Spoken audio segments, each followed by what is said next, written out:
guys, ito yung part 2. So, lipstick naman yun, di ba? Tapos naman natin itong lip color. At ito naman tayong red lipstick.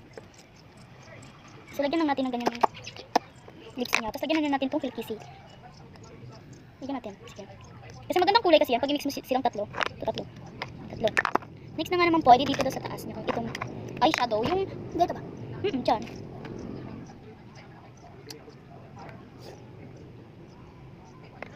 Pikit ka. Pikit ka maigi. Dahil, asa yung ano sa amin? Ano sa amin din sa lamin? Mirror. So, magagamit ako ng Oh Shit. Pasarap nila mga body. Pag gamitin nila. Aray ko. Ayan, mag-yuko, mag-nail polish. Aray ko. This is a result.